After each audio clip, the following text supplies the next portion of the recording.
नमस्कार मेरे यूट्यूब परिवार, एक बार फिर से स्वागत है। मुरली मनोहर की कृपा से मेरी साधु जर्नी पर है। और आज तबीयत कुछ ठीक नहीं है, कल से ही ठीक नहीं है। वैसे तो जुकाम लगा हुआ है, लेकिन आज बिल्कुल ही ठीक नहीं है। रास्ते में चलते चलते एक मेडिकल से टेबलेट भी ली, वो टेबलेट ले ली है, लेकिन फिर भी चक्कर आ रहे हैं और चला भी नहीं जा रहा है। लेकिन काम बहुत सारे हैं यहाँ पर, सारी काम करने जरूरी है। तबीयत सही रहे या ना रहे, थोड़ा सा तबीयत सही रहे या ना रहे, लेकिन काम तो करना ज़रूरी है। मिस्त्री से बात की हुई थी तो मिस्त्री भी बोल रहा है कि भाई आज आ जाओ। क्लिच का और गाड़ी का जो है, एक क्लिच है, हैंड ब्रेक है, स्टीयरिंग है। आपकी गाड़ी का स्टीयरिंग कहीं भी फेल हो सकता है। मिस्त्री ने आज से 5-7 दिन पहले बोल दिया था। तो स्टीयरिंग फेल हो उससे पहले ही बालाजी महाराज की कृपा से आज थोड़ा ठीक ठाक करवा लेता हूँ। तो मैं श्री डूंगरगढ़ रवाना होऊंगा अभी थोड़ी देर में।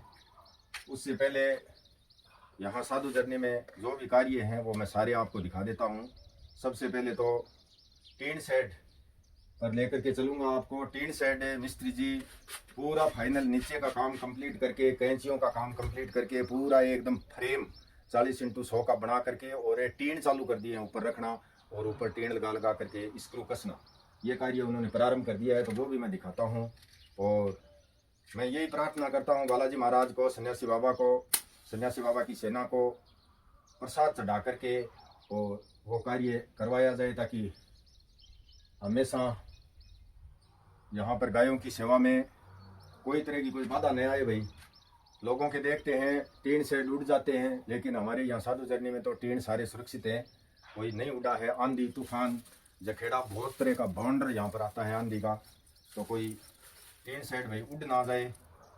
इसलिए काम वैसे मिस्त्री जी पक्का ही कर रहे हैं, लेकिन फिर भी हम बालाजी महाराज से प्रार्थना करते हैं, मुरली मनोहर से प्रार्थना करते हैं कि किसी प्रकार का संकट, कोई समस्या, कोई बाधा यहाँ पर मेरे रहते जीवन भर और जीवन पर्यंत, जीवन के बाद भी ऐसी प्रार्थना करता हूँ मैं कि कभी भी यहाँ पर गायों के कोई संकट ना आए। यही प्रार्थना है। जय श्री राम। तो भाई भगवान से यही प्रार्थना है कि भाई चाटा खा करके ही, रोजाना चाटा खा करके ही, लगभग 4-5 किलो के लगभग चाटा रोजाना भिगो करके हम देते हैं इनको। ये चाटा खा करके ही स्वस्थ रहें, किसी प्रकार की दिक्कत इनको ना हो। यही प्रार्थना है बालाजी महाराज से, यही प्रार्थना करते हैं रोजाना। और जैसे तैसे करके ये इतने हैं, ये बच जाएं। वो आँखों वाली तकलीफ़ थी इनके बहुत ज़्यादा, वो भी ठीक है अभी, और थोड़ा होशियार हो जाएं। और इसके अलावा मैं आपको दिखा देता हूँ कि यहाँ पर जो टीन है वो चालू कर दिए हैं, उठा करके बाप बेटा यहाँ से टीन ले करके जा रहे हैं। और ये पाइप है, देखो 4 4 8 है, 3 11 2 13 पाइप है, 1.5 बाई 1.5 के, और 5 पाइप ये 3 1.5 के ये बच गए हैं। ये हमारा जो बोर्ड जो बनेगा गेट के ऊपर, वहाँ पर भी हमें काम में लेने हैं। और बचे हुए पाइप जो है चारा भंडार के अंदर रख देंगे, ताकि कहीं पर भी ज़रूरत हो तो फिर से काम में लिया जा सके।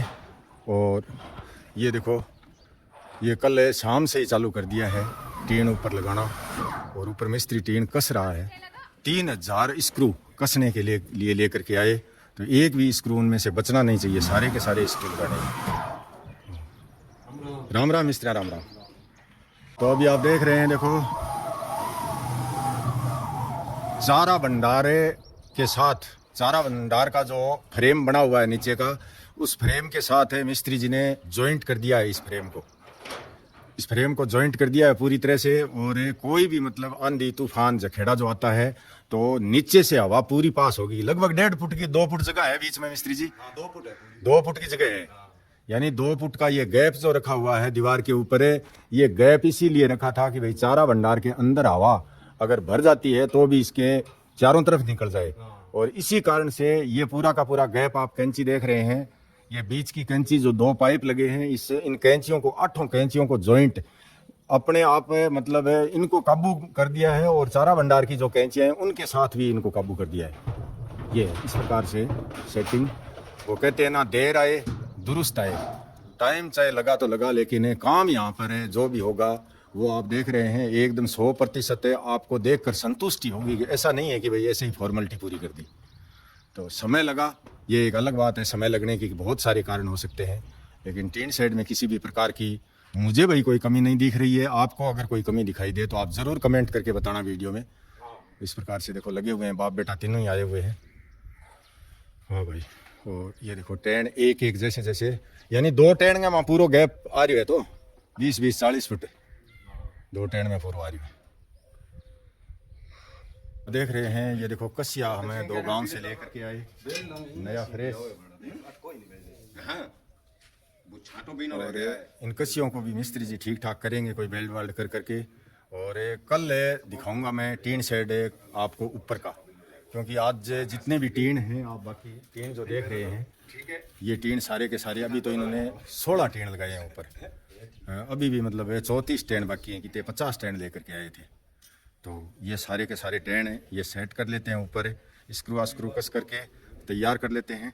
कल मैं ऊपर जा करके वो सारी चीज़ें दिखाऊंगा कि भाई किस प्रकार का ऊपर से टीन शेड लग रहा है, और नीचे का भी कल तक तैयार हो जाएगा। अब मैं दाम पर पाठ करके और श्री डूंगरगढ़ के लिए रवाना होऊंगा, क्योंकि मिस्त्री जी ने बोला था कि गाड़ी भाई आप 11-12 बजे से पहले यहाँ पर ला करके मेरे पास खड़ी करोगे तभी काम पूरे दिन में हो पाएगा, नहीं तो काम होगा नहीं। बहुत सारा काम है इसको खुला जड़ा करना, इसलिए अभी दाम पर पाठ करूँगा और जल्दी जल्दी रवाना होऊंगा। तो भाई अभी आप देख रहे हैं दाम पर पाठ मैंने कर लिया है, और अभी मैं दिखा देता हूँ जो 99 का कार्य चालू करवाया है। 99 मतलब मोठों में तो इतना कोई घास कचरा पट्टी नहीं है, लेकिन ये जो देख रहे हैं फेरी की साइड, चारों तरफ की बड़ी फेरी जो मिट्टी डलवाई थी हमने यहाँ पर, उसमें सारी में ही ये है, बांखड़ी है, कचरा है, बांखड़ी भी है, घास भी है, इस प्रकार का। ये देखो एक छोड़ दिया है यहाँ पर, ये इसको बोलते हैं बांखड़ी, गोखरू। ये देखो गोखरू, ये बहुत ही मतलब है ज़बरदस्त होते हैं, कांटा इतना भयंकर होता है इनका कि पूछो मत बात। तो ये थोड़े पौधे भी ठीक हो जाएं, पौधों के आसपास से भी।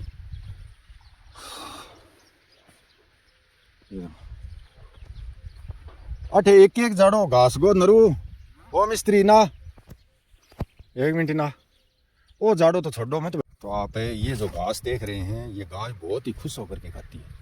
तो ये घास पूरा का पूरा आज तो जितना कटेगा, कल सुबह फिर गाड़ी में डाल करके ही पूरा का पूरा घास गायों को डालेंगे, क्योंकि थोड़ा होने पर ये पांति नहीं आता है। थोड़ा सा होगा तो गायों की पांति नहीं आएगा, गायों के ज़्यादा हड़बड़ाहट रहेगा। इसलिए मैंने आज इनको बोल दिया है कि भाई जितना आपसे कटे उतना काट लो, और जैसे ही कल सुबह मैं आऊँगा, आते ही सबसे पहले ये घास ही डाल करके गायों को डालेंगे, ताकि आराम से गाय घास खा सकें, ये काम आ जाए। और अभी मैं हो रहा हूँ भाई डूंगरगढ़ के लिए रवाना, क्योंकि गाड़ी वाला काम बहुत ही ज़रूरी है करवाना। ये गाड़ी भी एक इस प्रकार की है कि ये नरसी भगत वाली गाड़ी है।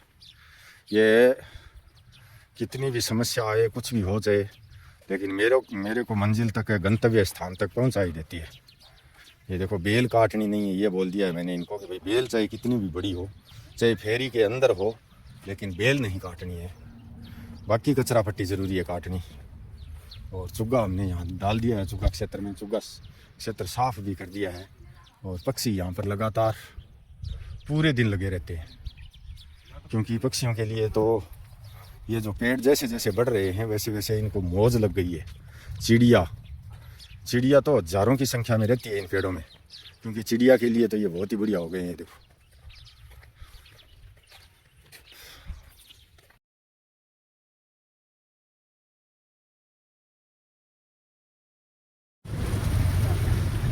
तो भैया आप देख रहे हैं अभी श्री डूंगरगढ़ में आ गया मिस्त्री जी के पास है गाड़ी खड़ी करके, क्योंकि वो तो बहुत समय लगने वाला है।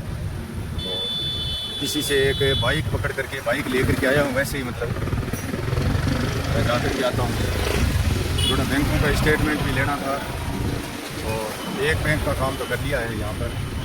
ये जो देख रहे हैं घूम चक्कर पर SBI की शाखा है, लेकिन एक बैंक का काम है, AU बैंक का काम अभी भी बाकी है। तो वो तो बाद में करूँगा, पहले थोड़ा सुमा के घर काम है, वहाँ पर जा कर के आता हूँ। और कहते हैं खोड़ में आटा गिल्ला, खोड़ तो नहीं है लेकिन अब बाइक है, और रिम जिम बरसात भी हो रही है, लेकिन क्या करें, जाना तो पड़ेगा, मजबूरी है, जा कर के आना होगा। गाड़ी में तो बहुत सारा समय लगेगा वो। तो भाई एक किसान को, पशुपालक को, गौ सेवक को कितनी मुश्किलों का सामना करना पड़ता है, और कितने संकटों का सामना करना पड़ता है, और कितनी प्रकार की परीक्षाएं देनी पड़ती हैं, ये आप अच्छी तरह से देख लेना। आज जैसे ही मैं गाड़ी मिस्त्री के पास खड़ी करके एक बाइक लेकर के चला, बैंक से निकला तो इंद्र भगवान तैयार ही थे कि जैसे ही ये बैंक से निकलेगा वैसे ही मतलब ऊपर से चलने के बाद बारिश बरसनी चालू होगी। तो बहुत ही ज़बरदस्त बारिश आप देख रहे हैं। बाहर मैंने तो एक होटल में यहाँ टीन साइड के नीचे थोड़ा सा आसरा दिया, तो धमाधम बारिश चालू हो गई। और बारिश के बीच एक दो बाइक लेकर के चला था मैं वहाँ से, उस बाइक ने जवाब दे दिया। जैसे ही इस रोड से उतरा सुमा के घर की तरफ, वैसे ही उसका तेल ख़त्म, यानी उसमें तेल नहीं है। ऊपर नीचे सब कुछ करके देख लिया, लेकिन वो बाइक बंद हो गई। अब सुमा फ़ोन कर रही है, पापा आए नहीं, पापा आए नहीं। और पापा इस होटल में इस टीन साइड के नीचे अपना सिर लको करके रखे हुए हैं। भीग तो गया पूरा, बस ऐसे ही सिर लको रखा है, ऐसा नहीं है। कागज़ भी भीग गए, जो थैला था वो भी भीग गया, सारा का सारा भीग गया। लेकिन वैसे ही थोड़ी देर के लिए खड़ा हूँ भाई, कोई मंजिल आगे की मिल जाती है तो ठीक है, नहीं तो खड़े।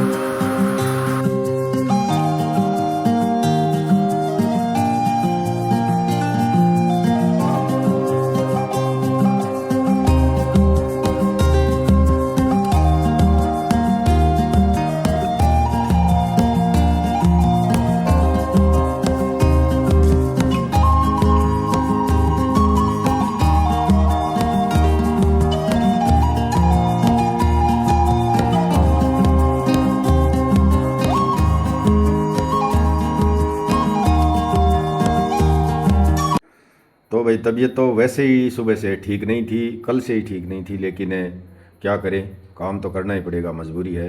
ऊपर से ये भीगने वाला काम और हो गया, और वो भी बरसात एकदम सामने से मोटरसाइकिल के ऊपर था। शरीर पूरा का पूरा एकदम जर्द हो चुका है। और छोटा सा वीडियो ये आपके लिए बनाया है, तो क्योंकि नज़दीकी अमावस्या आ रही है, अभी बहुत ही ज़रूरी है वीडियो बनाना भी।